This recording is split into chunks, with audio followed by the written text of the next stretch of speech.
إن الحمد لله نحمده ونستعينه ونستغفره ونعوذ بالله من شرور أنفسنا ومن سيئات أعمالنا. من يهده الله فلا مضل له ومن يضلل فلا هادي له. وأشهد أن لا إله إلا الله وحده لا شريك له وأشهد أن محمدا عبده ورسوله أرسله بالحق بشيرا ونذيرا. يا أيها الذين آمنوا اتقوا الله حق تقاته ولا تموتن إلا وأنتم مسلمون. يا أيها الناس اتقوا ربكم الذي خلقكم من نفس واحدة وخلق منها زوجها وبث منهما رجالا كثيرا ونساء واتقوا الله الذي تساءلون به والأرحام إن الله كان عليكم رقيبا. يا أيها الذين آمنوا اتقوا الله وقولوا قولا سديدا يصلح لكم أعمالكم ويغفر لكم ذنوبكم ومن يطع الله ورسوله فقد فاز فوزا عظيما. أما بعد فإن خير الحديث كتاب الله وخير الهدي هدي محمد صلى الله عليه وسلم وشر الأمور محدثاتها وكل محدثة بدعة وكل بدعة ضلالة وكل ضلالة في النار.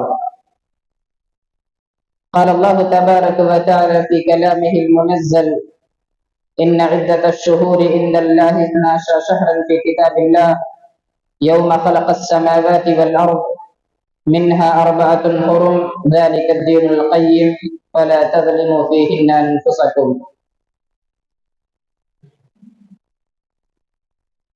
تمام قسم کی تعریف و توصیف، بڑائی و بزرگی، تنہائی و یکتائی، خلوت و جلوت، وحدہ لا شریک، خالق کائنات، مالک ارض و سما کے لیے لائق اور سزاوار ہے۔ کروڑ رہا کروڑ درود و سلام نازل ہو آخری نبی جناب محمد صلی اللہ علیہ وسلم پر۔ حاضرین جمعہ،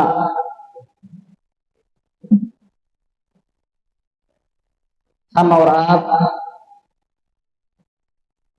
اسلامی سال کے پہلے مہینے میں ہیں۔ محرم الحرام یہ اسلام کا پہلا مہینہ ہے۔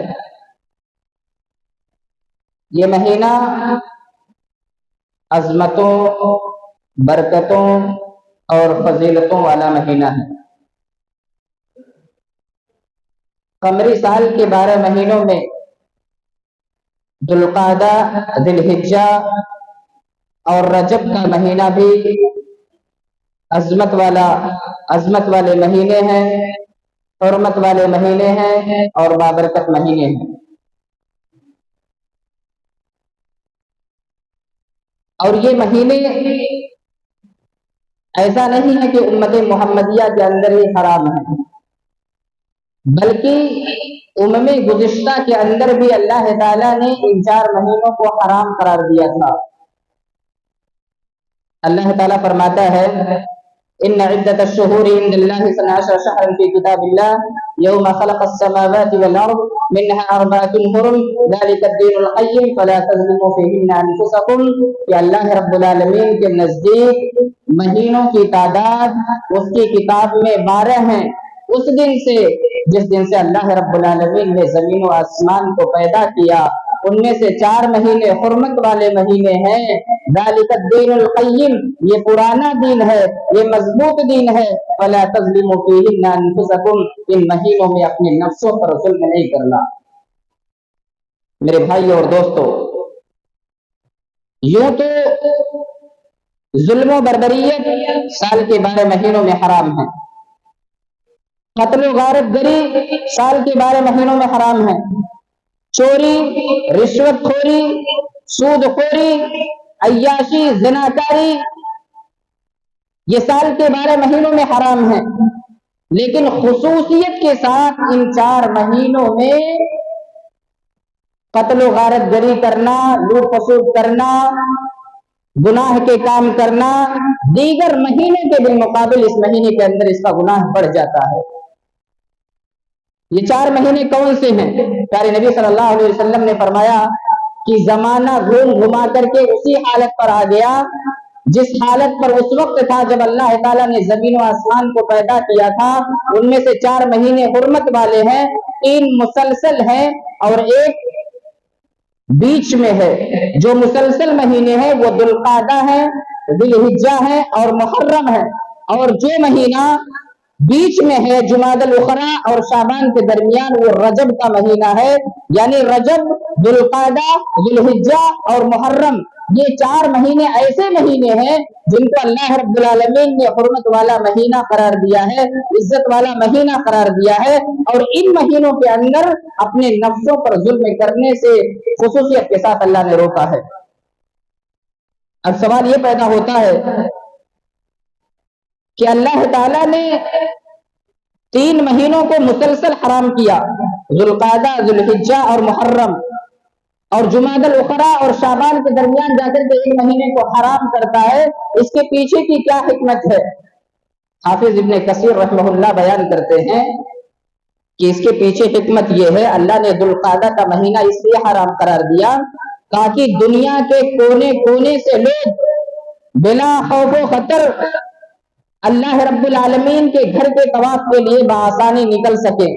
جب وہ حج بیت اللہ کے لیے ذوالقعدہ کے مہینے میں نکلے تو نہ انہیں مال کے ضیاع کا ڈر ہو، نہ انہیں جان کے ضیاع کا ڈر ہو، کسی طرح کا کوئی خوف نہ ہو، اس لیے اللہ نے ذوالقعدہ کے مہینے کو حرام قرار دیا۔ اور اس کے فوراً بعد ذی الحجہ کا مہینہ حرام قرار دیتا ہے، اس لیے حرام قرار دیتا ہے تاکہ فریضہ حج کی ادائیگی بآسانی ہو سکے، کسی طرح کا قتل و غارت گری نہ ہو، اس لیے اللہ رب العالمین نے ذی الحجہ کے پورے مہینے کو حرام قرار دیا۔ اور ذی الحجہ کے مہینے کے فوراً بعد اللہ تعالیٰ محرم کے مہینے کو حرام قرار دیتا ہے تاکہ جو لوگ حج کے لیے گئے ہوئے ہیں وہ بآسانی اپنے گھروں کو پہنچ سکیں، ان کے مال و منال کو کوئی لوٹنے والا نہ ہو، ان کی عزت و آبرو کے ساتھ کوئی کھلواڑ کرنے والا نہ ہو، اس لیے اللہ تعالیٰ نے محرم کے مہینے کو حرام قرار دیا۔ اور جمادی الاخری اور شعبان کے درمیان رجب کا جو مہینہ ہے اللہ نے اسے اس لیے حرام قرار دیا تاکہ اللہ کے بندے اگر سال میں کبھی اللہ کے گھر کا طواف کرنا چاہیں، عمرہ کرنا چاہیں تو وہ رجب کے مہینے میں کریں، کیونکہ رجب کے مہینے میں قتل و غارت گری نہیں ہوتا۔ میرے بھائی اور دوستو، عرب کے جوہلا زمانے جاہلیت کے اندر عرب کے جو لوگ تھے جو دین ابراہیمی کے پیرو تھے وہ بھی ان 4 مہینوں کی عزت کرتے تھے، ان 4 مہینوں کا احترام کرتے تھے، لڑائی جھگڑا نہیں کرتے تھے۔ کیوں؟ کیونکہ اللہ تعالیٰ نے ان کی شریعت کے اندر بھی ان 4 مہینوں کو حرام قرار دیا تھا۔ یہاں تک کہ قرآن میں آتا ہے جب ان 4 مہینوں میں سے کسی مہینے میں ان کو لڑنا ہوتا، مان لیتے ہیں محرم کا مہینہ حرام ہے، اس میں لڑائی جھگڑا قتل و غارت گری نہیں کر سکتے تھے، تو وہ کیا کرتے تھے؟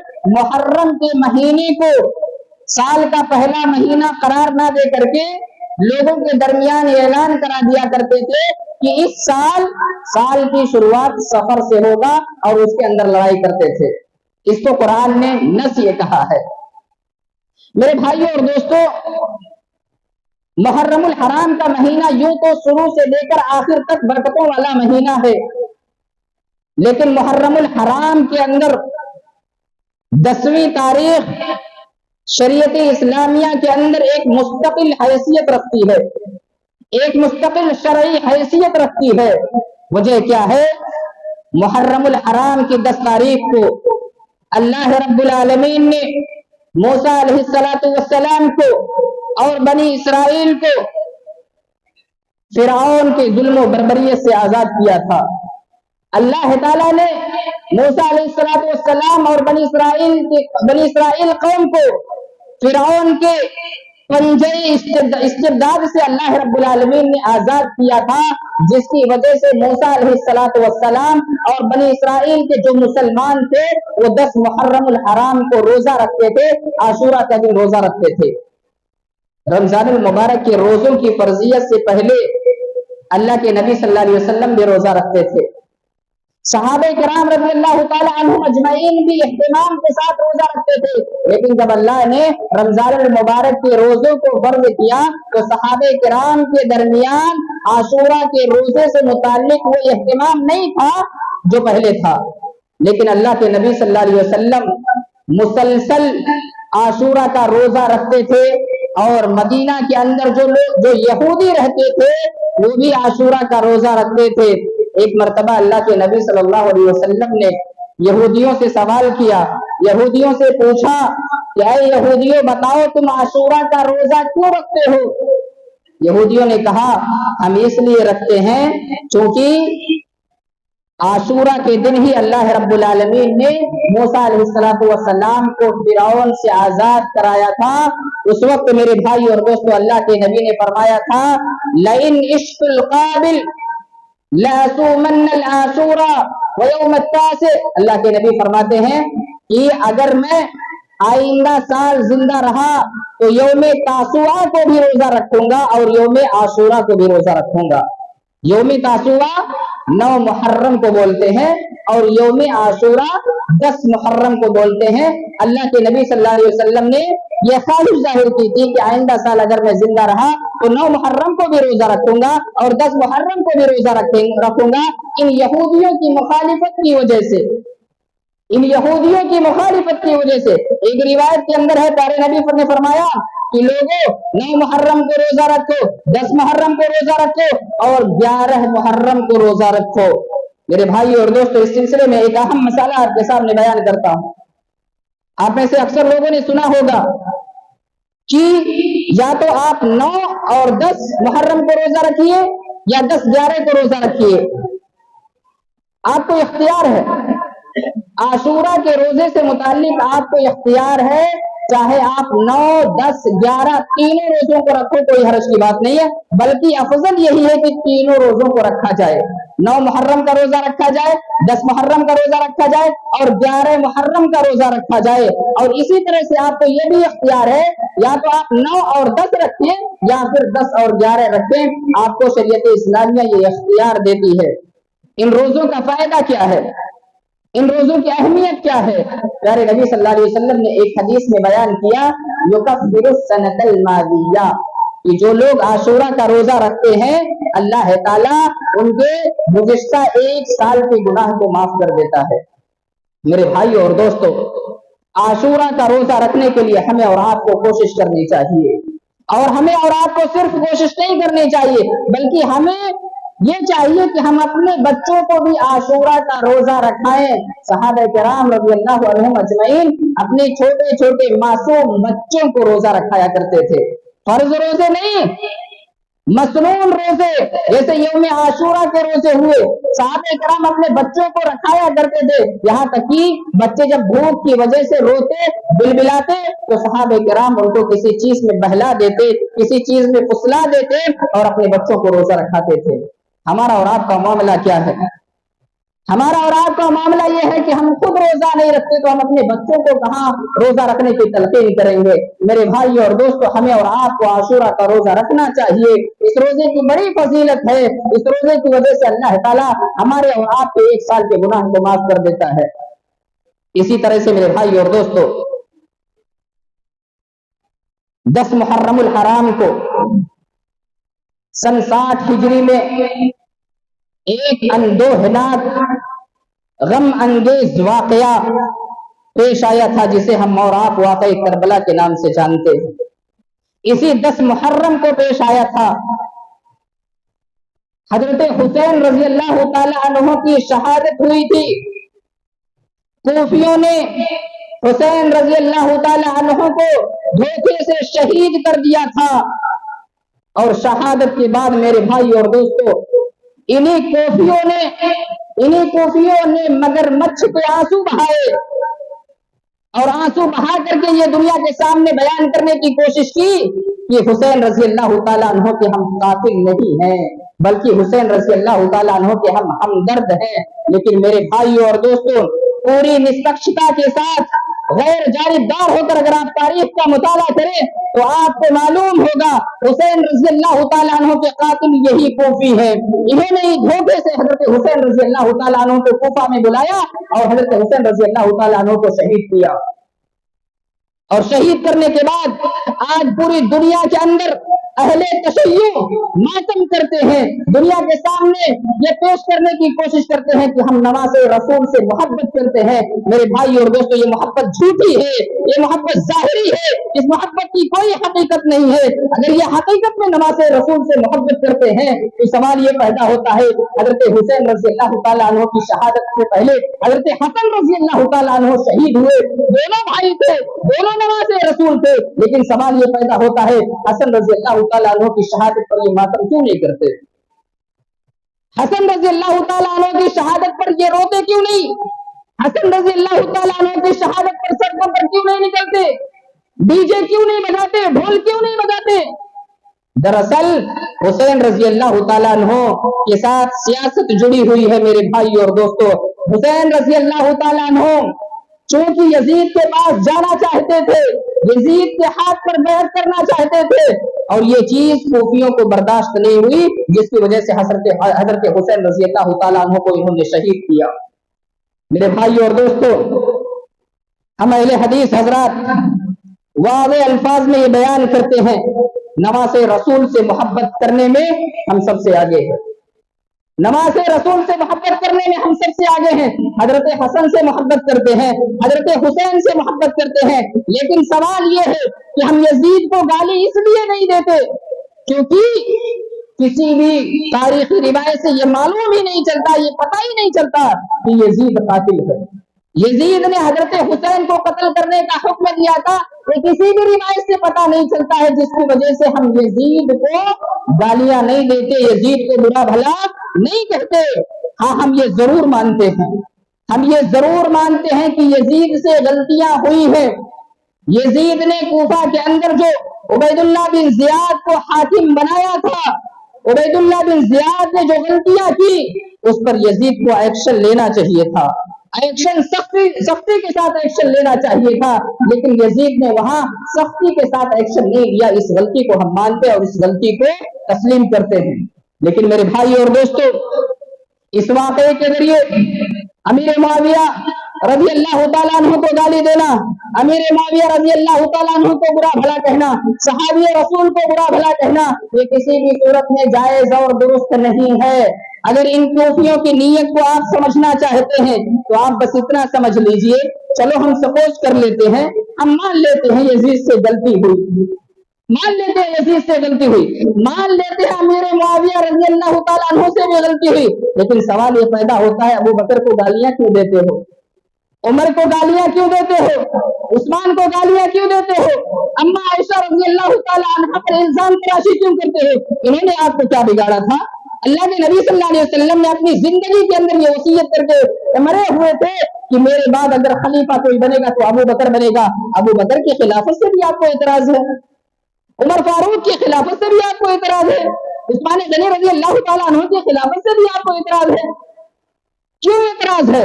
اور صرف اعتراض نہیں میرے بھائی اور دوستو، یہ کوفی حضرات، یہ ماتمی حضرات، یہ اہل تشیع صحابہ کرام کو گالیاں دیتے ہیں، صحابہ کرام کو برا بھلا کہتے ہیں، صحابہ کرام کی عزتوں کو تار تار کرتے ہیں، اور صرف عزت کو تار تار نہیں میرے بھائی اور دوستو، انہوں نے صحابہ کرام کے ساتھ صحابہ کرام کی جو گستاخیاں کی ہیں، کوئی اور انسان اس طرح کی گستاخی کرنے کے سلسلے میں سوچ نہیں سکتا۔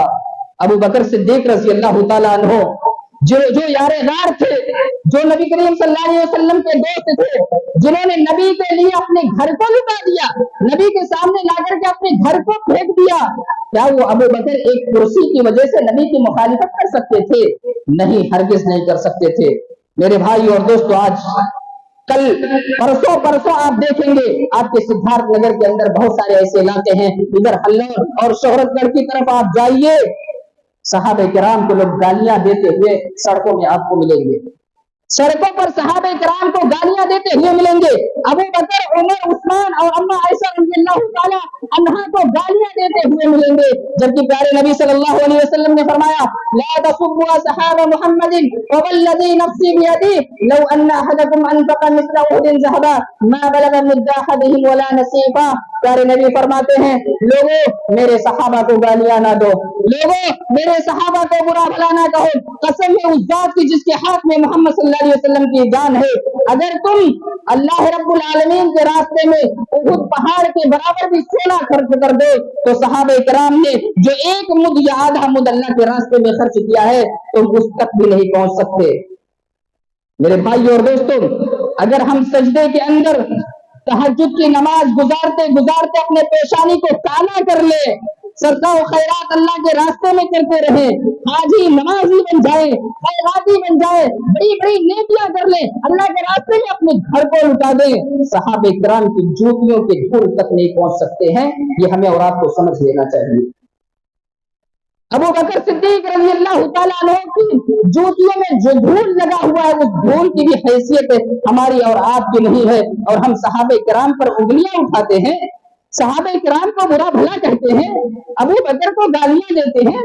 अम्मा आयशा रज़ियल्लाहु ताला अन्हा से मुताल्लिक आपके ऐसे ऐसे अल्फाज जिसको सुन करके मेरे भाई और दोस्तों आंखों से आंसू निकल जाता है कि जो नबी की बीवी है आप उसे गालियां देते हो। हजरत अब्दुल्ला बिन उमर रज़ियल्लाहु ताला अन्हु बयान करते हैं, ला तसुब्बु असहाब मुहम्मद बल मुकाम अहदिहिम, कि लोगों मोहम्मद सल्लल्लाहु अलैहि वसल्लम के साथियों को गाली ना दो।